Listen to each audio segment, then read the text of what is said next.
What is good, guys? I have just woken up to week 3 of the cut. So as per standard, I'll need to get up, get myself weighed, and then pretty much get on the cardio, start the day off. But let's see how much weight we have dropped this week. Bear in mind, the first week was 5 pounds, so I don't think it'll be that much. Saying that, I feel like I'm seeing more differences in my physique this week than I did last week, but I also highly doubt I'm gonna be losing more than 5 pounds.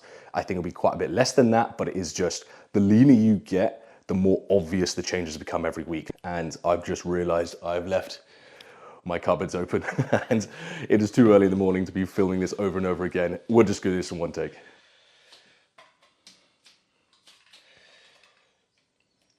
2 to 1.0. Right, so that means I have less than 20 pounds now to make weight doable.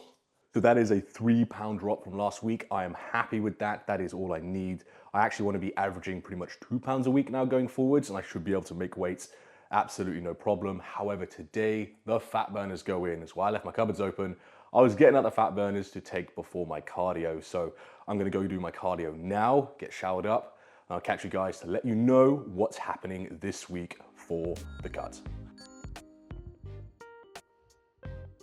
So I'm just jumping straight into my pre-workout meal. This is my second meal of the day. It's still gnocchi and chicken with a little bit of olive oil. I like using the chili olive oil. It just gives it a good little kick. I like this meal to be a smaller volume meal just because I'm still wearing the belt every day to go to the gym. Well, just go to the gym. 10 hours a day, every day.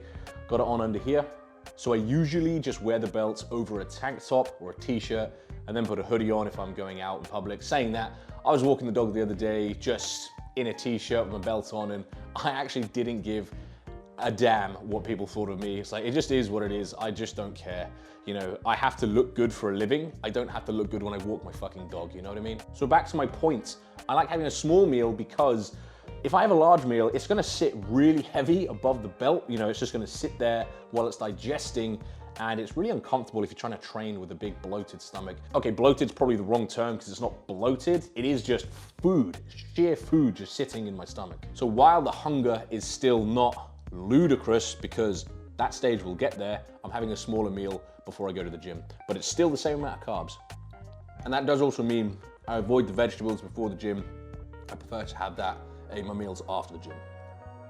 Right, so now I've got that pre-workout meal in and digesting before I go to the gym. I like to leave it about an hour before I actually hit the gym, just to make sure that that is somewhat emptied in my stomach. It won't be fully emptied, but you know, a lot of it would have passed into my stomach to be fully absorbed.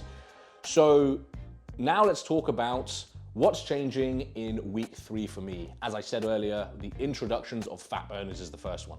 Now, this is where it gets tricky for me. I've always wanted to do this to be very transparent and be an open book so you guys can see what I'm doing, what I did that probably was not worth doing and was unhealthy, and what I've done which got really good results, and I did it in a healthy manner. And I'm just trying to help people do the same and not royally fuck your health or your fertility.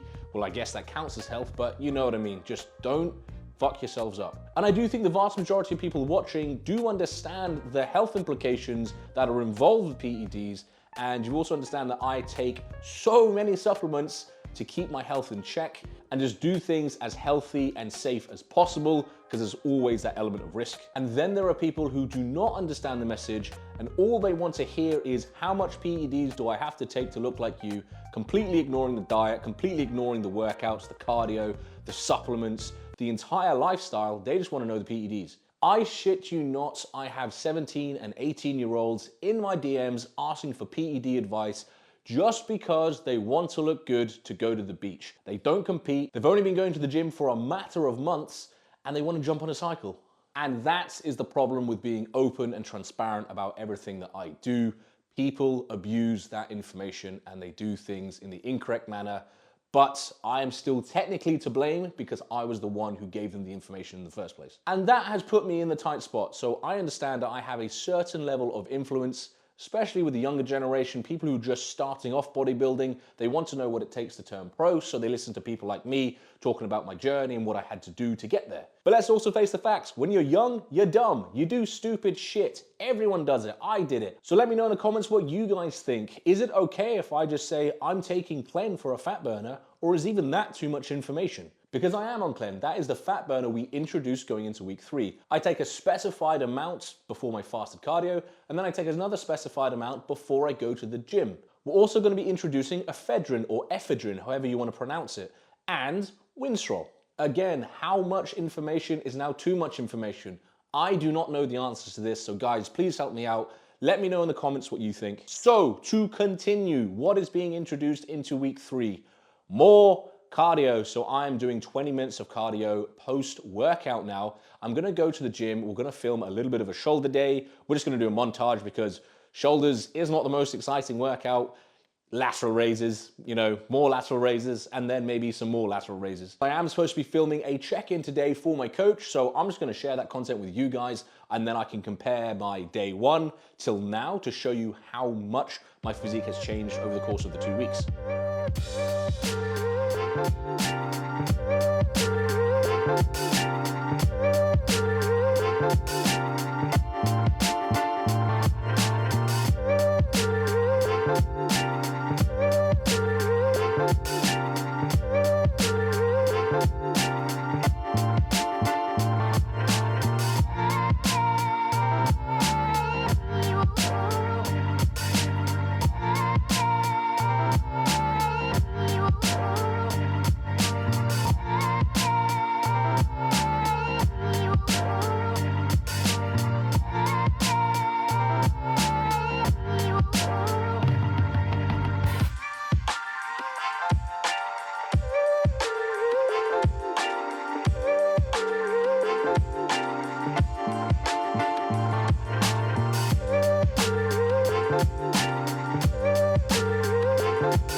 Now, don't ask me how, but I completely forgot that I have biceps and abs to train today. So it's not just a shoulder day.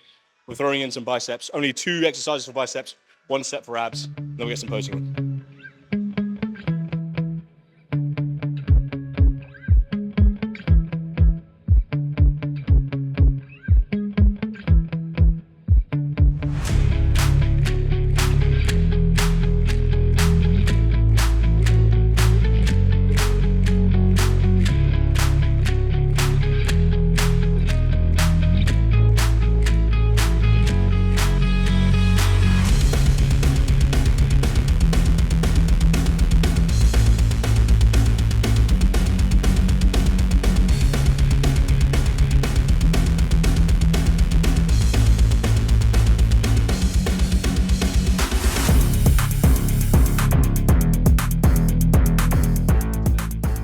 That concludes the workout. Like I said, I got some posing in, so I'm gonna show you guys that next. So this was my check-in a few days before the cut, and we're gonna compare it to what I did today. I'm trying to do it side by side. The lighting's ever so slightly off because one of the light bulbs is off in the posing room, but you can get the idea. Here, the biggest difference I'm seeing is in my stomach area.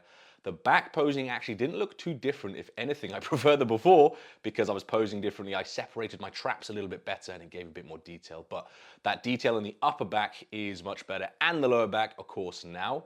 But it's here, it's that oblique line, the abs, where you can see the biggest differences. So each week going forward, I am hoping to see some pretty hefty changes going forward. Like I said at the start of the video, the leaner you are, the more dramatic the body changes are. It does get to the point where you can actually see daily changes, and that's when shit gets so exciting. But that does conclude today's week 3 update. If you enjoyed the video, let me know by hitting that like button or just dropping a comment. If you're not already subscribed, you know what to do, but that is everything for this week, guys. I will catch you next time when we are going into week 4 of the cuts. I'll see you then.